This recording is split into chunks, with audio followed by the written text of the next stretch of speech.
Okay, good evening everyone. Nice to see a few of you here. Very good. Is there anybody, I think I recognize most of you. Is there anybody here that's brand new to meditation? Yeah, brand new? Ever done any before or? Yeah, okay. What kind of meditation have you done in the past? Okay, nice. Are you new to meditation? You? No, her. Do you know how to do it? Yeah. Yeah, I thought so. Okay. So, just for anyone new that's here, obviously we sit for a little bit longer, so we sit for about 45 minutes to about an hour. I'll give some guidance throughout the course of that, keep it pretty simple. And then after that, if you have any questions, we open the floor up to ask some questions. But usually it's about 45 minutes to about an hour. So, yeah. With that, with everybody else was on course, on track, we might start the meditation now.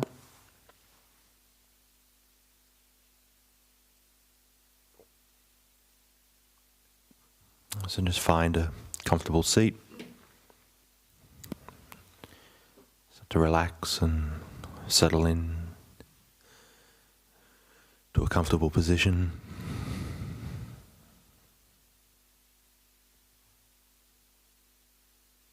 Just notice your body, if there's maybe any tension there, any tightness.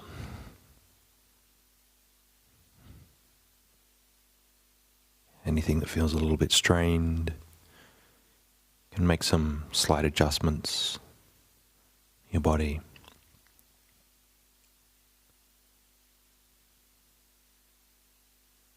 Release any tension or tightness that's there.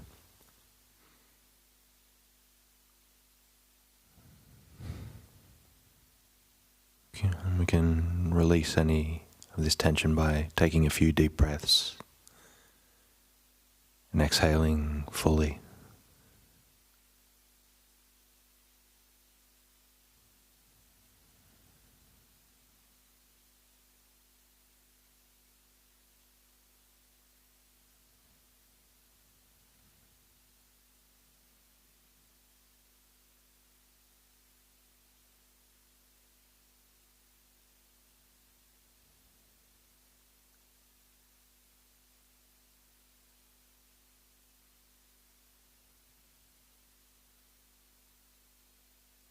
You can also notice any of the sounds around you, the sound of my voice, the sounds from outside or in the room.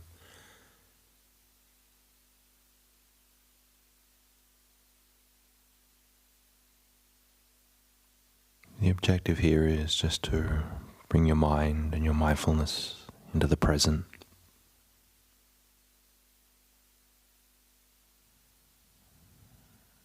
Notice exactly how things are right now.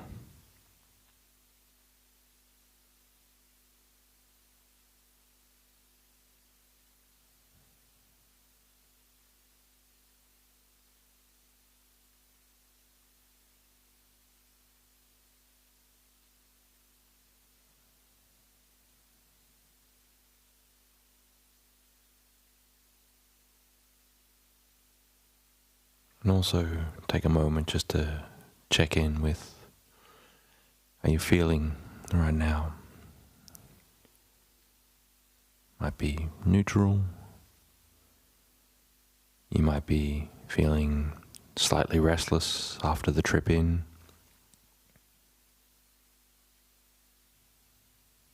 Or you might be feeling relaxed and the mind is settling down.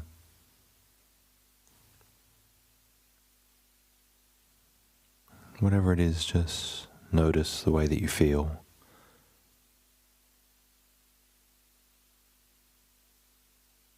You can even label it if you like.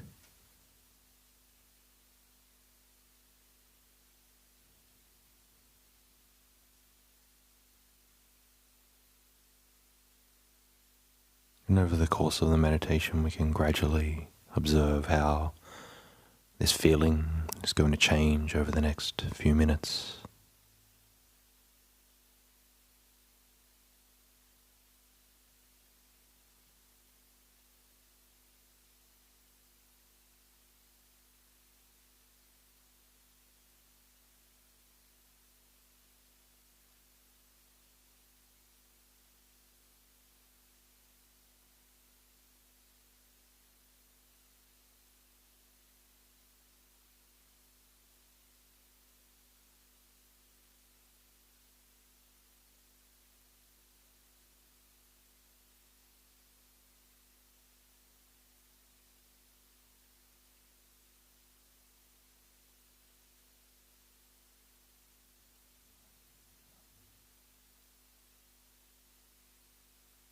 And again, we can bring our awareness into our body, noticing the different sensations throughout the body as it settles in to its seat.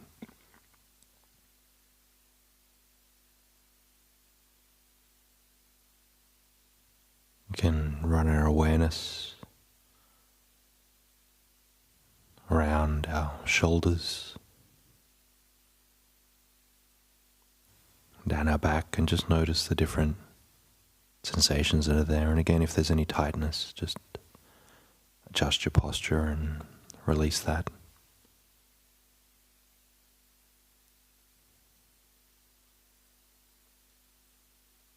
And pass your awareness down your arms, and down into your hands.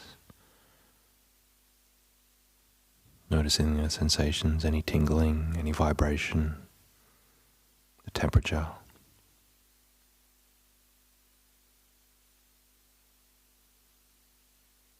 You can run it through your torso and down into your stomach.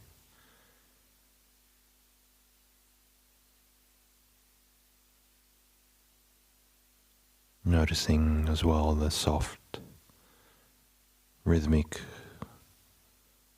breathing of the body, and how your chest and your abdomen expands and contracts with each breath.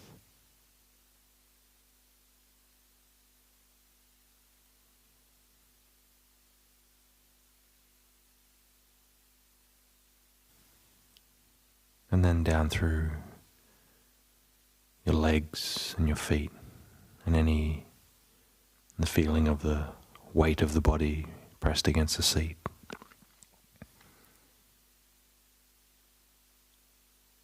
Feet on the floor. Just notice all these different sensations, and for the next few minutes, just run your attention, your awareness up and down the body like this. And as you go, you can notice the breath moving throughout the stomach and the chest.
Now see if you can allow your awareness to rest and settle on a certain point.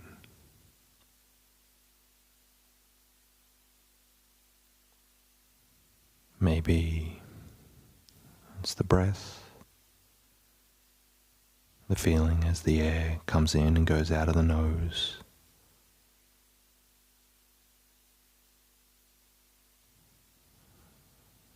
Or in the abdomen as it rises and falls with the breath coming and going.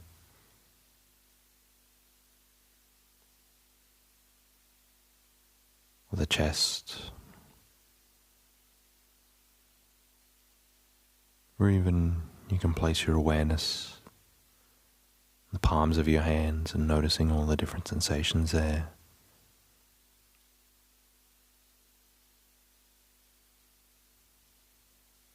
Wherever you feel is most comfortable for you.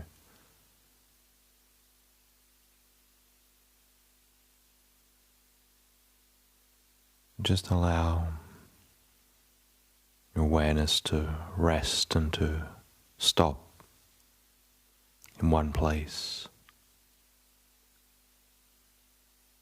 Allow it to settle and stay in one area.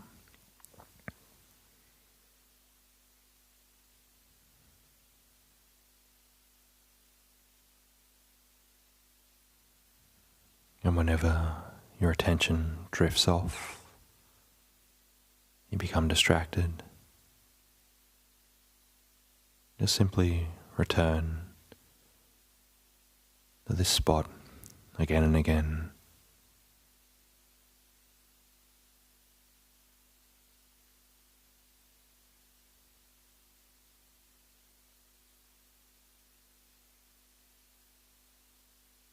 Without any worry or anxiousness,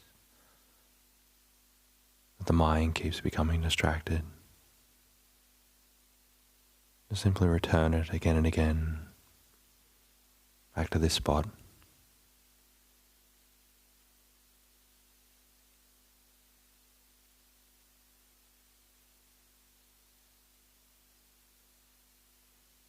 And allow a sense of ease with this awareness. It doesn't need to be constrained or constricted. Just a soft, gentle ease of awareness at a single point.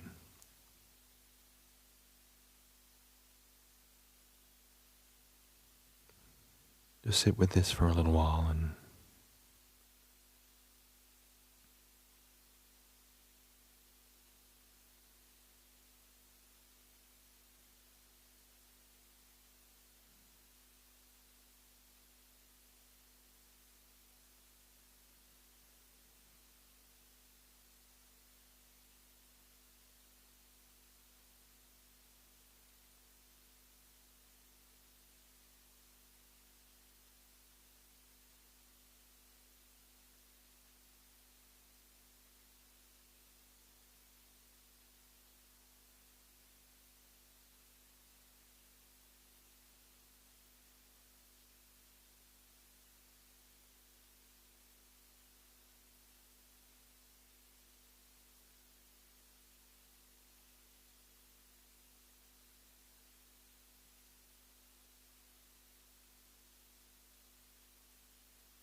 eyes settle down somewhat.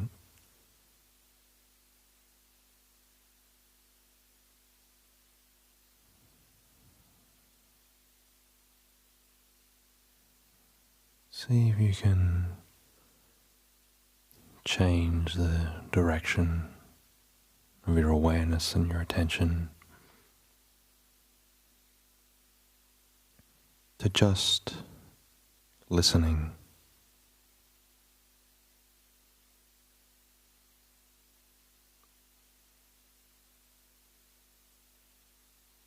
Listening to the sounds that are around you.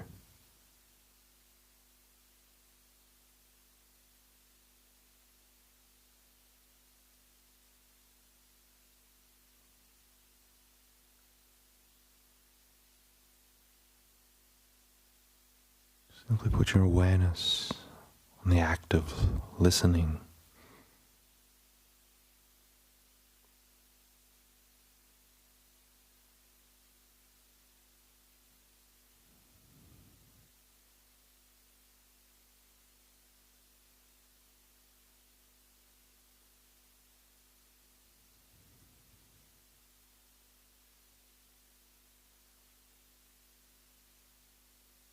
Some sounds might feel like they come from far away. Some sounds might seem like they are close.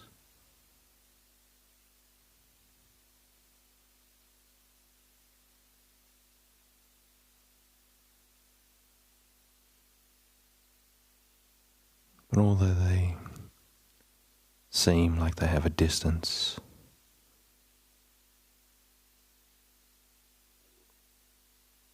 notice where they arise.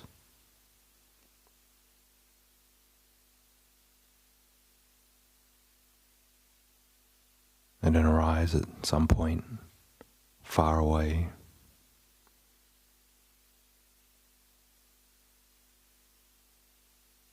They arise right here in your experience.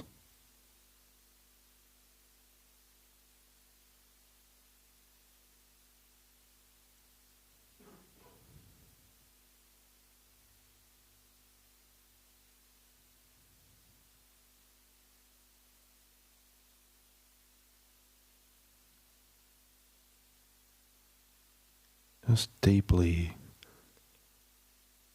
listen.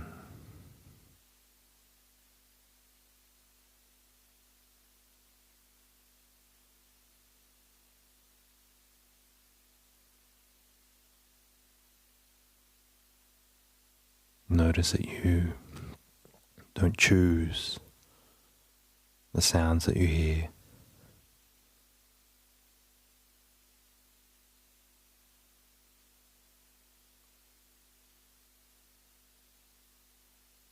They simply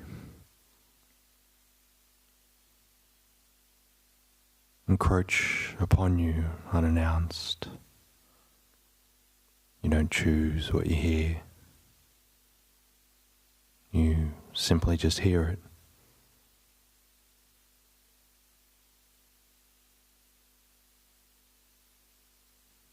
Sounds come and go.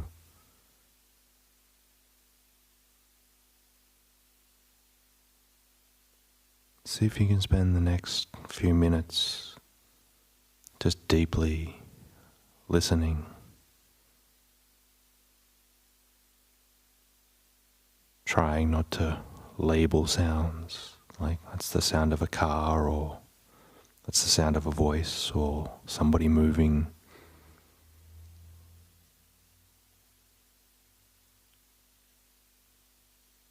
Just simply hear the sounds and listen to the sounds as sounds.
Again, put your awareness on this point of contact where you hear.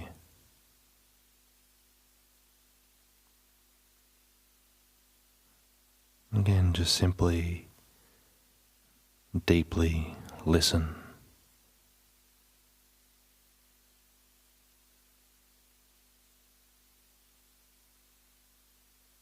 You can even listen to your body, sound of the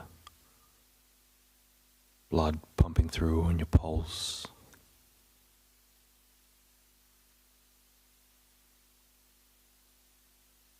Sound of your heart.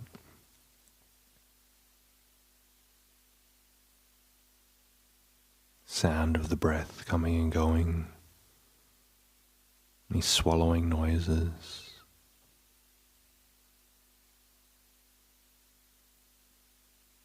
Any creaks in your body as it moves and adjusts.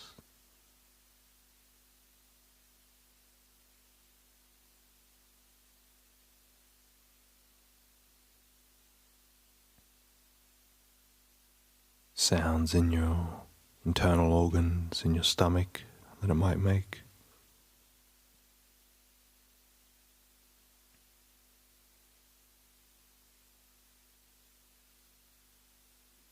So for the next few minutes, just deeply listen to your body and the different sounds that it makes.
We don't have to do anything at all. Just listen and let things be.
Notice the space between sounds.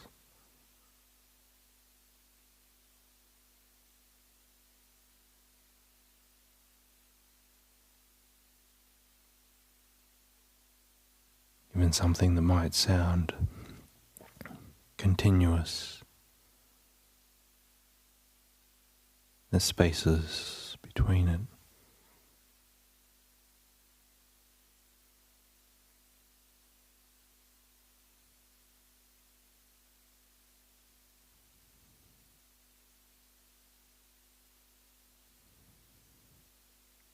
Sounds might bleed into each other.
And now that you've spent some time listening to sounds that seem to have come from out there in the world, we we've listened to the sounds in our body.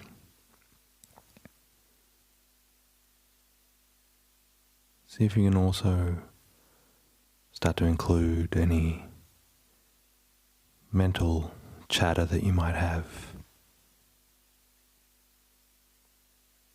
That sound of the little voice in your mind.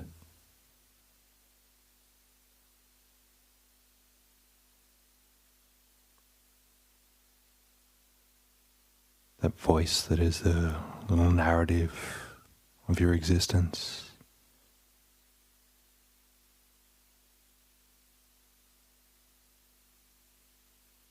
Again, just simply listen.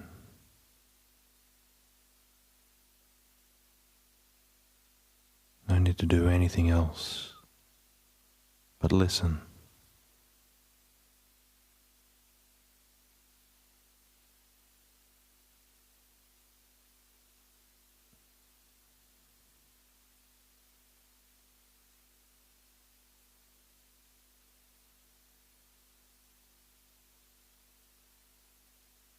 What do these thoughts sound like?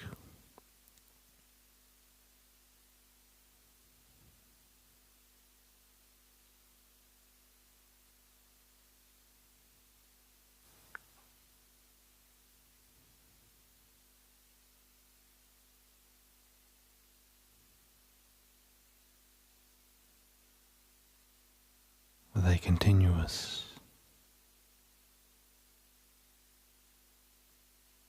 Or is there a silence between them?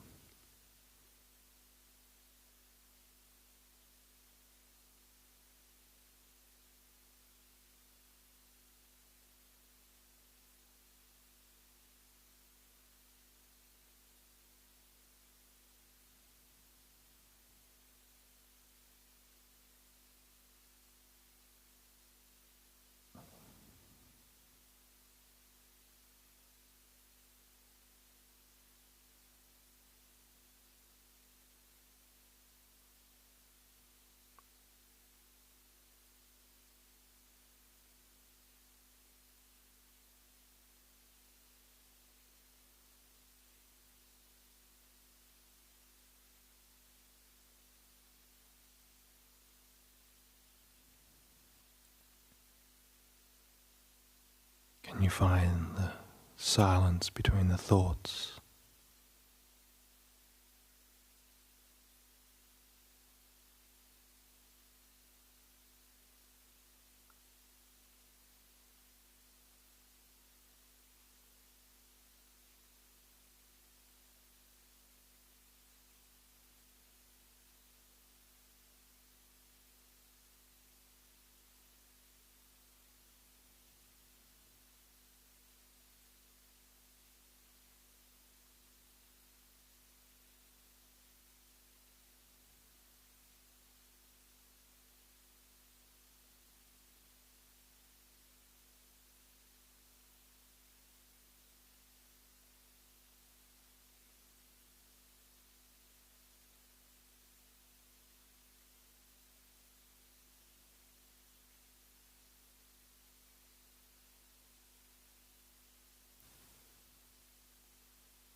What does it feel like when the chatter of the mind dominates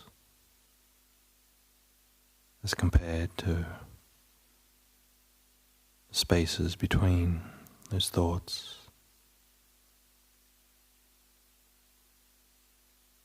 The space and the silence between them.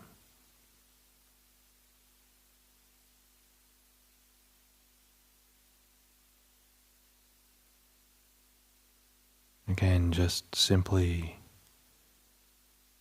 deeply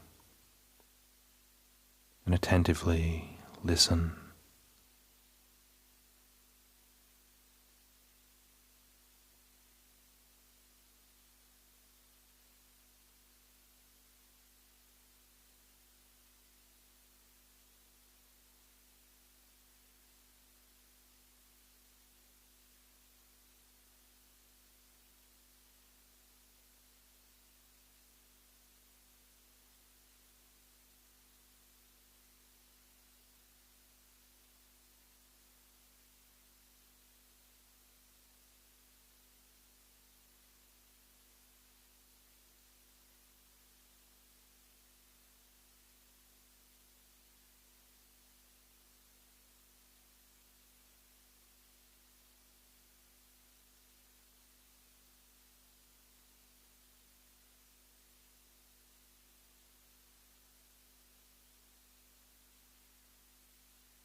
Do you like listening?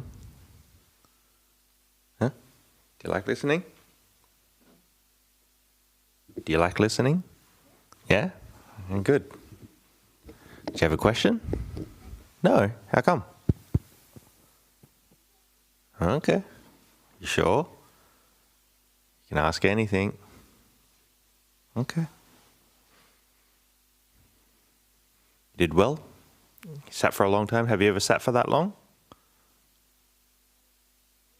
Not really. The first time? It's pretty good. I was listening for you. A lot of the adults, they moved around more than you did.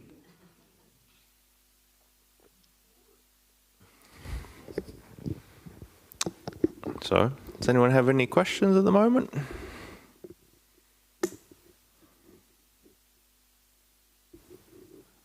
No. Anything online, Richard, or? Thank you, Ajahn. Can you hear me there? Yep. Yeah, thank you, Ajahn, for today's meditation. Look, we haven't got any online questions today, but we've got some carryovers from some previous weeks. For sure. This was from the 23rd of the 4th. How can we make sure our perceptions don't change the meaning of the Dhamma that we listen to or read? It's a really difficult one. That's an old question, yeah. It's not somebody that's online now. Okay.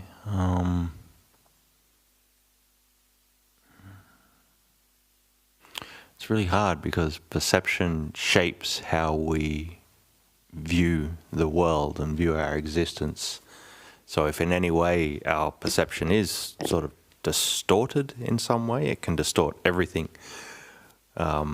We can think of the example in that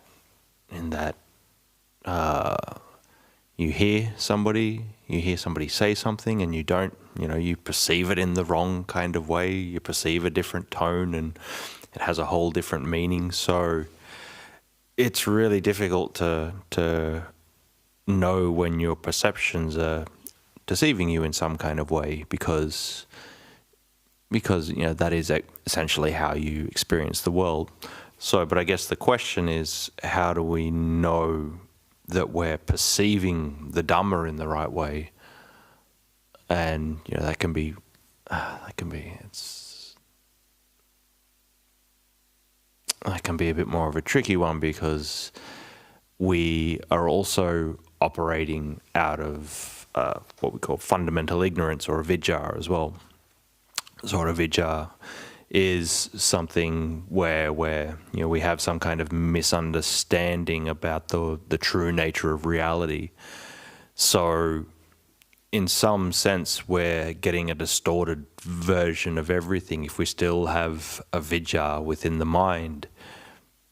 Your understanding of everything in your existence, Dhamma included, and you might read something, and because you haven't truly penetrated to the Dhamma, you still have avidya within the mind, there's going to be a bit of a distorted understanding there somewhere.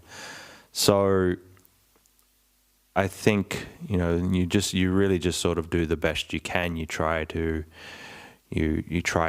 track your experience along with things with teachings within the Buddhist tradition, and see if those things line up. And if they are lining up, then your perception is in line with the Dhamma. If in some way it's not lining up, then you could say there's something about the way that you're perceiving your existence that's not in line with the Dhamma. But it's hard without this person being here to elucidate what they mean by perception. But in essence, the short answer to this, the concluding answer to this, that it is hard because we do have avidya, we do have this fundamental misunderstanding of the true nature of the way things are that colours everything. So in essence, we are misperceiving nearly everything in the world. But if in some way we can at least track that with the Buddhist teachings, then we're at least sort of moving ourselves in the right kind of way, even though we aren't totally sure. So yeah, that was a bit convoluted, sorry. Any questions from the room? Yep.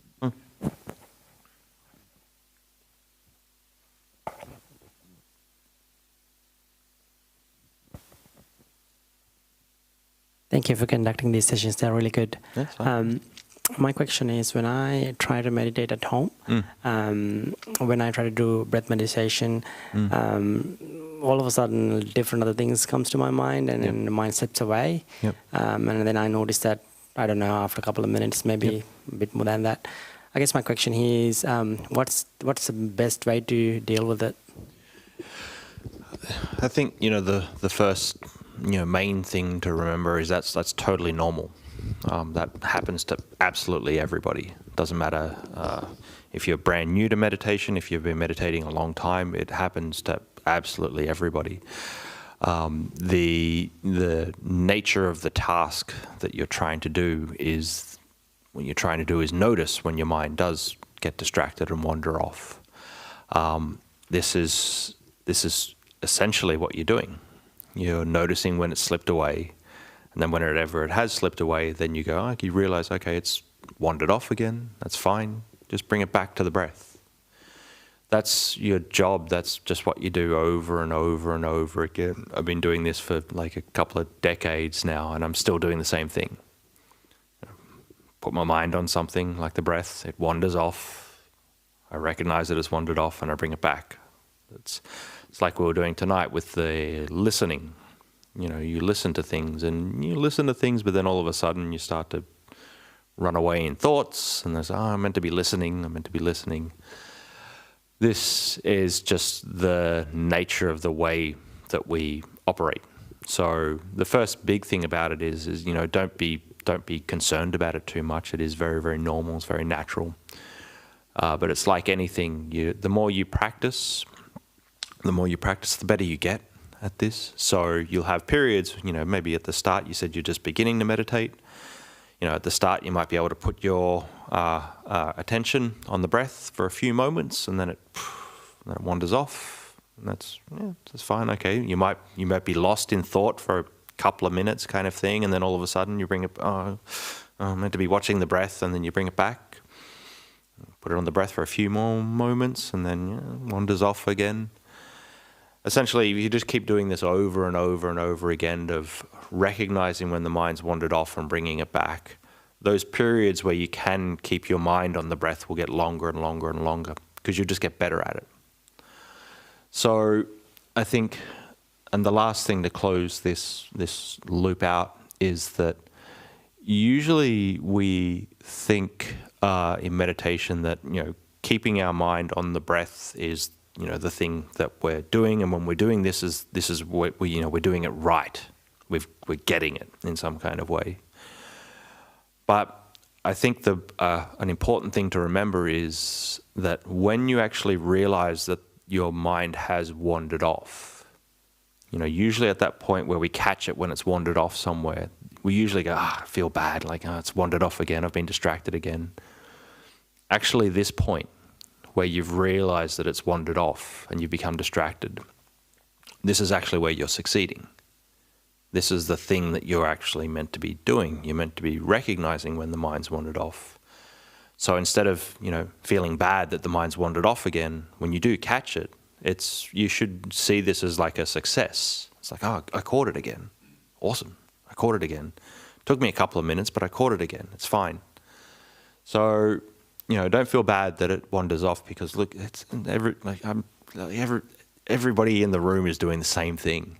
And so I'll sit here and watch the breath, and it goes off. So don't worry about it too much. It's totally natural. It's totally normal. So it's just something that you do get better with at time. But you have to keep practicing it. So Thank you. Can we take another online question? Yeah. So this one is from today. Yep. Question is how to deal with discomfort. I had to switch positions once. Yep. Is that okay? Yeah, it's fine. It's okay. It's a long sit. It was about an hour. So look, everybody's body is different. Some people can sit still for a very long time. Some people can't sit still for a long time. This is pretty normal. Obviously, as you get older as well, the body gets a bit more tight, so it's harder to sit still for longer. Don't worry about it too much. If you do get uncomfortable, it's okay. But one thing I would recommend is not just moving straight away as soon as you get uncomfortable. When you notice some discomfort arises in the body, just see if you can sit with it for a little bit. See if you can be okay with the body feeling some kind of pain. Just try to work with it a little bit, but you don't want to get to the point where you're breaking out in sweat or anything like that. It's obviously if it gets too uncomfortable and it's taking you away from your meditation too much, it's fine. Just move. But there's also a benefit in being with the discomfort for a little while as well. This is something good that we can train ourselves in, because if you can learn to put up with a little bit of discomfort in your meditation, this has this nice knock-on effect when you start to go out and move around in the world and live your daily life. You can be with the discomfort in your daily life a little bit better because you're learning to deal with it a little bit more in your meditation. If you're learning to deal with a bit of a pain in your hip or something like that, if you're just trying to be okay with it for a few more minutes, you're building up a resilience, you're building up a tolerance for what we call in Buddhism, we call dukkha. You're building up a tolerance for dukkha, you're being able to accept dukkha to some extent.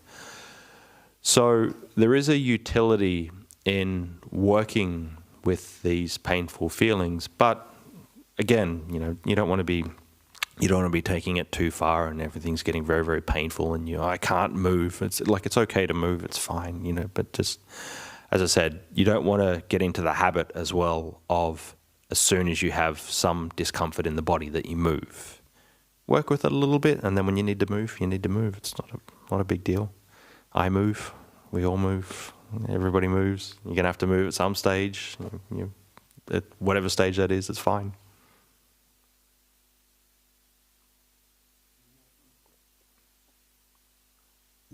Go to another online one. Yep. This one is, I've read Ajahn Brahm's books on meditation and all the stages of the jhanas and the nimittas, etc. They seem very complex and may lead to striving. I just enjoy simply meditation. Yep. And it goes on, I'm afraid if I try all of the jhanas, etc., my meditation will be spoiled. Please comment.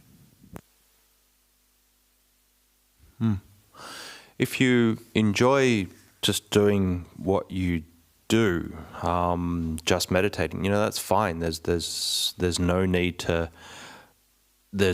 go, well, I need to get this particular state or that particular state. Don't worry about it. If you're finding a sense of ease and a sense of comfort, actually just practicing like this, that's fine. Just keep doing that.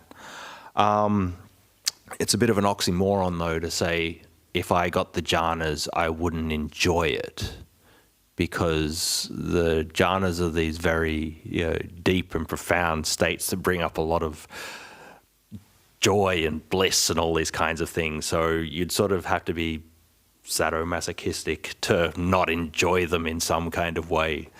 So, but I'm being facetious, but I see what you mean. If you think, well, I need to get the jhanas, obviously that would make your meditation uncomfortable because you'd be so focused on a goal or whatever, you'd actually not enjoy the process.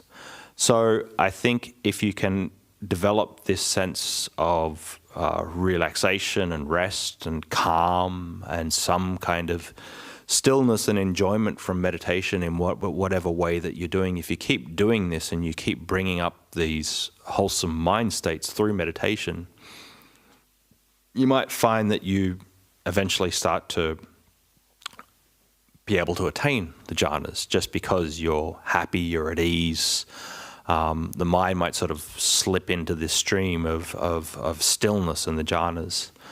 So, don't worry about them too much. If you've got something now that's working, just stay with it. If you can get the jhanas at some point, I'm pretty sure you won't be disappointed by them. It's not like it's a. The Buddha said that the jhanas were they're a pleasant abiding. So it's not like he said that the jhanas are an annoying abiding or anything like that. They're meant to be pretty good. So yeah, if you can get them, fine. If you don't get them, that's fine. Just keep doing what you're doing.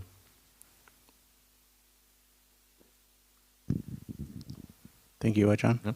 We've got another online question if there's no more in the audience. Yeah. Online questions keep coming. All right. Find that one.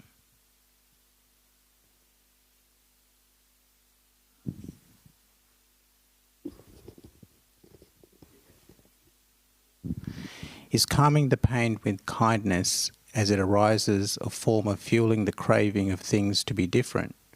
Or is it seen as right effort? Can you repeat that again? I didn't understand. It's an interesting question. Is calming the pain with kindness as it arises a form of fueling the craving of things to be different? Or is it seen as right effort? Huh. Yeah, okay. Yeah, it's a good question. Calming the pain with kindness.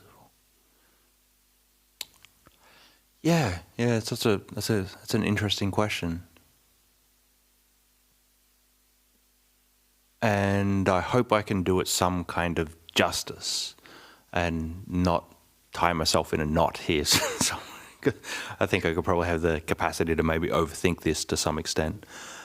But so if you're trying to calm the pain with a kindness, extending kindness to some kind of pain, this is just for anyone that maybe doesn't know, this is a technique that some meditation teachers use. If you do have some kind of pain in the body, instead of trying to react negatively to it, you send kindness to it, that this is my body and it's going through some pain at the moment, like anybody else that you see out in the world that's going through pain.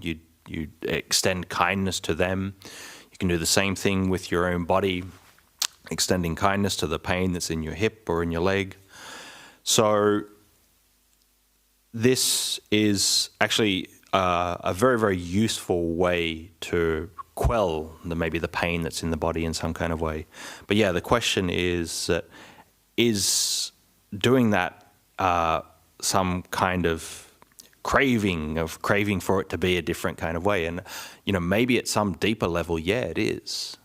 At some deeper level, you're wanting to change something about your experience in some kind of way. You're not accepting the pain that's actually there at that time, and you want to change that in some kind of way. And I can see that could be a kind of craving. So that's one way that you can actually look at it. Another way that you can look at it is that you're having a pain and you're having some kind of reaction anyway. Usually the reaction is negative. It's like a pain, I don't like this thing. Now, reacting with kindness towards it is just reacting in a different way. So there is this element there where you're just reacting in a different way, and you're reacting, you could say, in a more skillful way towards the pain. So that might be, so if you're reacting negatively to the pain and I want to push this thing away, this is very, very strong. So it could be, that could be a strong kind of craving. Reacting in a way where you're sending kindness towards it, this is maybe less strong kind of craving, because it's sort of just, it's craving in a more kusala, in a more wholesome sense.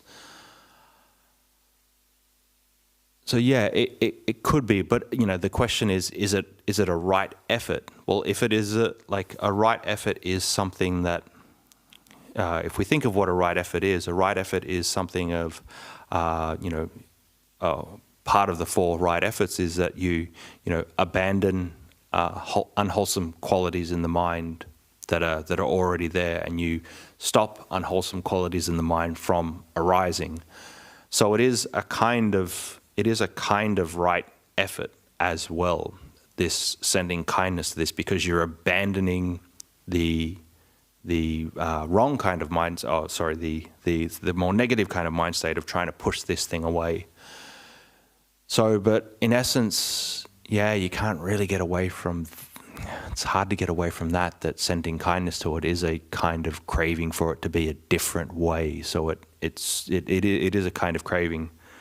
But, the catch-22 here is that, everything that we do is some kind of craving. So it is a kind of craving that is working at least in the right way. It is a kind of reaction that's moving at least in the right way. So if you find that you send kindness to the pain, and this is something that is allowing the mind to become calmer, this is allowing negative states in the mind, any kind of aversion that you have towards it, allowing that to dissipate in some kind of way, this is a good thing, this is a right kind of effort. But, like everything that we do is some kind of craving. And, just to finish the thought on this, there is craving, there is tanha in this way, but then there is chanda, which is a right kind of desire or a right kind of effort.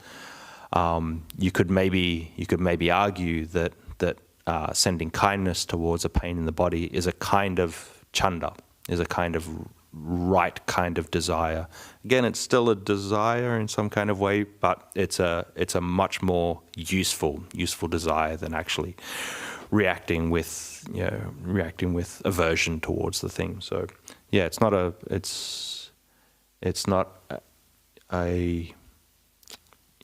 it's a difficult question. It's a really, really good question, actually. It's it's very good. It shows a lot of insight into the nature of craving and how tricky it actually can be. So, yeah, good question.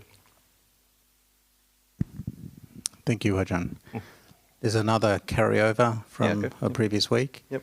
So this one is, when I learn the Dhamma and see rebirth and life as suffering, I become really sad and that my family and loved ones get old and sick and die. Yep. The material world is fake. How do we find positivity and get out of sadness and depression?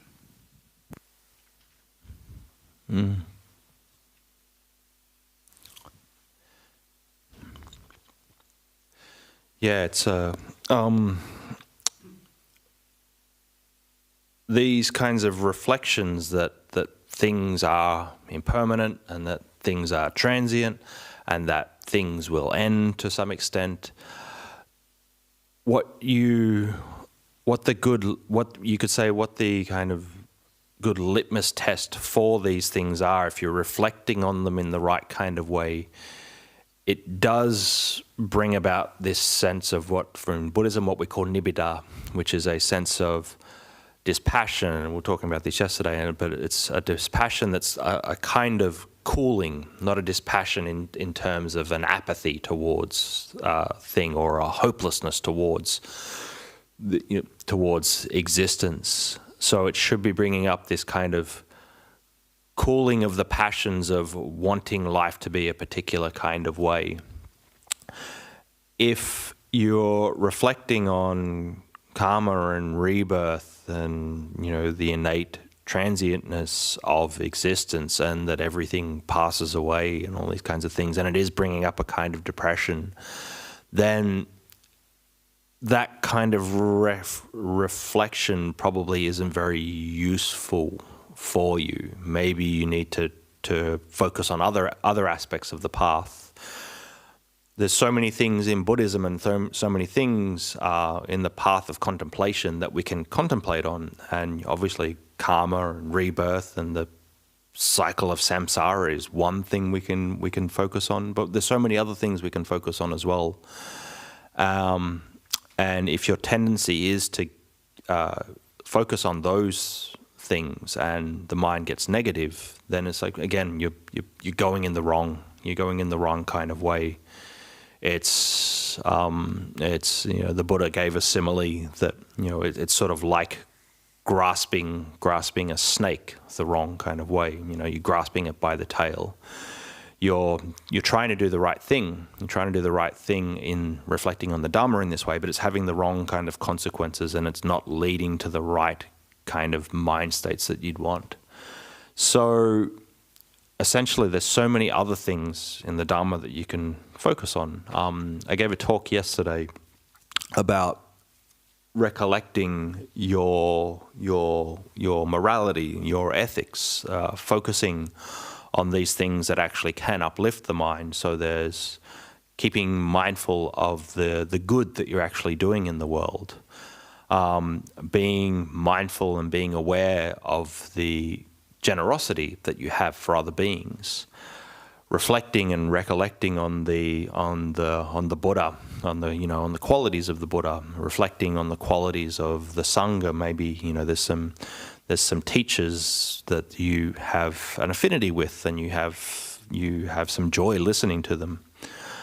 There's these other kinds of reflections that you can do that maybe uplift the mind in some kind of way. So if you do notice that you're reflecting on some of these aspects of dukkha and samsara and rebirth, and it is leading towards a more negative kind of mind state, you have to realize that it's you don't want to slip too far off the boat to some kind of extent. You have to realize if that's happening, and then try to supplement it with some other practice that actually can bring up some joy in you, that can bring up some happiness with the teachings, with the Dhamma. So if you notice it's going that way, just try to find some other things. And there's a lot of other stuff. You've probably obviously heard of. You do the Brahma Viharas, the loving kindness, compassion, altruistic joy, and equanimity. There's the inspirational reflections of the Buddha, the Dhamma, the Sangha, the giving and morality. So there's a few of these things that we can do that sort of balance those things out. And when you feel like you're in a bit more of a better mind state, then you can maybe go back to thinking about the transiency of existence. But yeah, you do have to balance these things out. So hopefully that answers the question in some way. Thank you, Ajahn. There's one last question for the night. Yep. I think this one you covered off yesterday in your Dhamma talk, but dear Ajahn, does keeping the 5 precepts aid in meditation practice? So I direct you to the talk I gave yesterday. I talked for about half an hour on this subject. Not to say, not to not answer the question, but yeah, I did give a whole talk on this yesterday. And so let's summarize the whole talk yesterday in that actually reflecting on our ethical engagement and our moral engagement and our engagement in goodness in the world. This is actually, we say, it is a foundation for bringing up a lot of wholesome qualities in the mind: joy, rapture, tranquility, happiness, and these can actually lead on to developing samadhi as well. And if you can develop samadhi, it actually leads to wisdom and insight into the Dhamma. So having this basis of the 5 precepts and recollecting on them and trying to train in them and perfect them and recalling the good that they do, it is actually a wellspring to move you closer and closer towards both samadhi and enlightenment. So they definitely are something that you can use as another tool to aid you in your practice.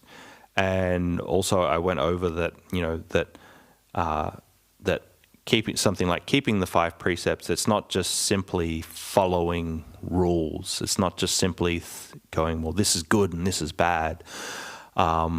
It does require you to develop a lot of reflective wisdom in the way that you're interacting in the world. So we keep the 5 precepts, but we also really have to be very circumspect and reflect on the way that we're interacting.